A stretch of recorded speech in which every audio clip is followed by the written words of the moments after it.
Baik, Eli, kita nak bersama dengan salah seorang pesakit TB ni terlebih dahulu, iaitu Silakan. Muhammad Afnan Amini Ahmad Jabri. Doktor mungkin boleh bersama dengan kita juga untuk memberikan penjelasan sekiranya diperlukan. Ini ingin bercerita mengenai pengalaman pesakit ini yang telah pun mendapat pada bulan 10 tahun lepas dan mula menjalani rawatan pada 13 November pada 2020. Dan kemudian masih lagi menjalani rawatan pada ketika ini di Hospital Kuala Lumpur. Telah pun bersedia bersama dengan kita di panggilan video. Afnan, Assalamualaikum, selamat pagi. Waalaikumsalam, selamat pagi. Ya, apa khabar? Baik. Ya, di mana lokasinya sekarang? Sekarang saya ada di Institut Perubatan Respiratori. Okey, sedang menjalani rawatan. Okey, baik. Mungkin boleh kongsikan sebab kita bersama dengan Dr.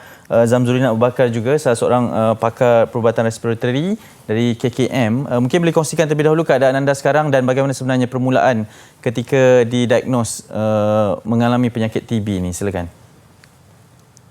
Okey, saya salah seorang pesakit TB paru-paru. Okay. Tanda-tanda awal yang saya dapat tahu, demam, kurang selera makan dengan batuk 2 minggu lah. Okey. Lepas tu saya dapat tahu tu dekat klinik kerajaan. Terus dapat transfer terus ke respiratori ni. Ya. Dan dilaporkan mula menjalani rawatan pada November tahun lepas dan sekarang ini keadaannya bagaimana? Progresnya bagaimana? Progres dia semakin pulih lah. Sebab setiap hari saya datang dekat sini makan ubat.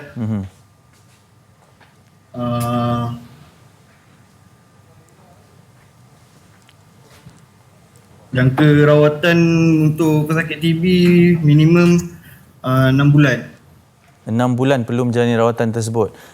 Rutin hariannya, ubat-ubatan dan juga kaedah rawatan yang diberikan kalau boleh dikongsikan kalau tidak keberatan. Okey. Selama 2 bulan awal fasa intensif, dibekalkan dengan ubat Accurate 2. Okey. Accurate 4. Okey. Okey. Selama 4 bulan seterusnya, fasa sambungan dengan Accurate 2. Okey, baik. Doktor mungkin boleh beri penjelasan sikit berkaitan dengan proses yang sedang dihadapi oleh Afnan? So untuk Afnan ya, kita diagnose TB dia pada Oktober 2020 lah. So dia dah lengkapkan intensive phase ataupun fasa intensif di mana dia mengambil ubat Accurate 4. Macam yang saya beritahu tadi, dia perlukan 4 ubat kan. So jadi sekarang ni kita ada 4 ubat itu dimasukkan, dikumpulkan menjadi satu tablet. So jadi senang untuk pesakit kita telan lah. Kalau dulu kita kena telan dekat 12 biji, sekarang kita cuma perlu telan ubat tu sebanyak 4 ataupun 5 biji berdasarkan berat pesakit tersebut. So jadi dan kemudian kita akan bagi vitamin. So untuk Afnan kita dah bagi 2 bulan fasa intensif dan sekarang ni Afnan di dalam fasa maintenance lah, di mana dia makan 2 ubat dimasukkan ke dalam satu kapsul, kita panggil Accurate 2. So untuk yang ini sebab program TB di Malaysia bagi pesakit TB untuk kita pastikan mereka memakan ubat secara betul. Jadi kita melakukan direct observe therapy. So maknanya pesakit perlu pergi ke klinik kesihatan ataupun hospital berdekatan untuk makan ubat hari-hari di klinik tersebut. Di klinik? Maksudnya tidak boleh di rumah sendiri? Untuk mereka yang tidak boleh hadir ke klinik, kita akan assign ataupun wakilkan seseorang dalam ahli keluarga tu untuk melihat mereka makan ubat, telan ubat dan memonitor kesan sampingan. Dan kemudian mereka kena sign, ada buku khas untuk kita pastikan mereka betul-betul makan ubat TB ni. Kerana kita tak nak mereka cuai dalam memakan ubat TB, nanti mereka akan dapat kerintangan kuman TB ataupun drug resistant TB. So jadi untuk itu bagi Afnan hari-hari dia datang ke Institut Perubatan Respiratory lah untuk makan ubat di sana. Doktor mengenali Afnan secara peribadi? Tidak. Sebagai pesakit?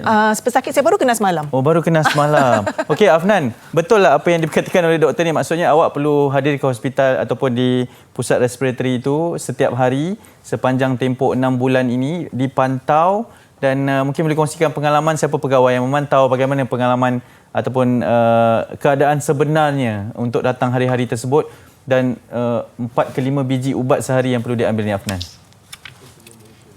Betul. Saya datang ke hospital hari-hari. Setiap pukul 10 saya dah ada dekat sini untuk makan ubat lah. Dekat sini ada bahagian-bahagian dia. Saya pergi ke bahagian TB, so ada staff nurse yang jaga. So dalam makan ubat tu okey lah, diorang ada tengok, pantau sign buku. Sign buku tu yang sangat penting nak memastikan. Okey, bagaimana perubahan kehidupan awak Afnan selepas dijangkiti TB ni dan keadaan sekarang? Maksudnya dengan komuniti, dengan kehidupan secara sosialnya, apa perubahan paling ketara yang berlaku? Saya kurang kurang pergi ke tempat yang sesak. Sebab kena jaga diri juga kan, sebab boleh merebak. Selalu pakai mask lah kalau saya pergi mana-mana. Maksudnya dah menjadi dah menjadi normal kehidupan awak lah ni Afnan. Okey, mungkin boleh kongsikan bagaimana sebenarnya dijangkiti, dapat dikenal pasti ataupun tidak? Pada mula-mula tu saya tak dapat tahu lagi yang ada TB ni. Awal-awal tu rasa macam biasa je. Lepas tu dah nak dekat sebulan saya pergi klinik kesihatan kerajaan. Ada buat cek kahak dengan darah. Dekat situ baru dapat tahu yang ada TB paru-paru. Doktor, sebab saya sangat baru mengetahui dah pula dengan keadaan sebenar untuk menjalani rawatan. Dijangkiti itu satu perkara, kemudian menjalani rawatan itu juga memerlukan sekurang-kurangnya 6 bulan Afnan. Mungkin bagaimana sebenarnya sebagai mereka yang mengamalkan perubatan ini, terutama dari sudut respiratory, memberi semangat kepada mereka untuk menjalani rawatan intensif 6 bulan ni, fasa maintenance. Doktor katakan kalau saya pun saya jenuh juga ni doktor, bagaimana sebenarnya? So selalunya memang kita perlu beri motivasi kepada pesakit lah. Setiap kali mereka datang ke klinik, kita akan beri kaunseling lagi dan lagi lah untuk mengingatkan mereka untuk makan ubat tersebut. Bagi yang pergi ke klinik, selalunya mereka memang akan berjumpa dengan staf kesihatan, selalunya staf nurse ataupun pembantu pegawai perubatan yang akan monitor mereka untuk makan ubat. Tetapi kalau di rumah, ahli keluarga tu mereka lah yang memberi motivasi kepada pesakit. Selain daripada itu, kita berjumpa dengan mereka secara kerap.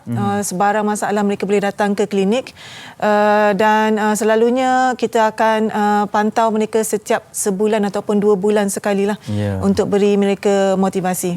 Doktor, secara rumusannya, secara ringkas mungkin melihat kepada orang ramai, jangan perlu takut untuk mendapatkan rawatan. Ini adalah antara penyakit yang tertinggi kadar jangkitannya. Kesedaran kepada orang ramai, silakan. Okey, so jadi saya ingin nasihatkan untuk orang ramai, jika anda batuk melebihi 2 minggu, hilang berat badan, demam terutamanya pada waktu malam, kita akan nasihatkan untuk pergi ke klinik kesihatan ataupun berjumpa dengan doktor dengan segera untuk mendiagnosa TB itulah. Dan seterusnya, apabila anda dimulakan rawatan, diberi diagnosa TB dan dimulakan rawatan, haruslah makan ubat secara betul dan tepat pada waktunya mengikut arahan doktor. Jika tidak, dan kita pula akan ada masalah dengan kerintangan kuman TB ataupun kuman TB kebal ataupun drug resistant TB. Jadi kita ingin mengelakkan daripada itu berlaku. Saya ingatkan sekali lagi bagi saya tidak sentuh di sini tadilah mengenai latent TB ataupun jangkitan kuman TB kepada mereka yang berada berdekatan dengan pesakit TB ya. Kita minta mereka untuk pergi screening di klinik kesihatan. Selalunya untuk yang ini, apabila kita diagnose seorang pesakit itu sebagai pesakit TB, kita akan memberi notifikasi kepada pejabat kesihatan daerah dan pejabat kesihatan daerah akan memulakan siasatan. Macam Afan tadi tu, kita tak pasti siapa indeks pertama yang dia dapat TB itu kan. Tapi kita akan mulakan rawatan dan cari untuk satu rumah tu siapa yang ada TB dan juga siapa yang ada jangkitan kuman TB. Sebab kedua-duanya ada rawatan dan boleh sembuh. So jadi kalau ada inspektor kesihatan meminta anda untuk pergi screening ataupun membuat saringan untuk TB, silalah pergi ke klinik kesihatan yang berdekatan kerana ia adalah amat penting untuk mengelakkan kita daripada penyakit TB. Doktor, terima kasih banyak. Afnan masih bersama dengan kita. Kalau masih bersama, terima kasih banyak-banyak diucapkan atas perkongsian ini. Diharapkan terus kekal kuatlah untuk meneruskan rawatan ini. InsyaAllah ada rawatannya. InsyaAllah boleh berikan kesembuhan sekiranya mengikuti segala jenis perancangan yang telah dilakukan. Afnan, terima kasih ya. Okey, sama-sama. Terima kasih. Semoga cepat sembuh insya-Allah. Jaga diri. Afnan Amini Ahmad Jabri, pesakit TB yang berkongsi pengalamannya. Juga terima kasih buat Dr. Zamzurina Abu Bakar, pakar perubatan respiratory, Kementerian Kesihatan Malaysia, akan studi bersama kami. InsyaAllah kita jumpa nanti berkaitan dengan segala perkongsian yang ingin diberikan. Okey, kita nak berhenti seketika.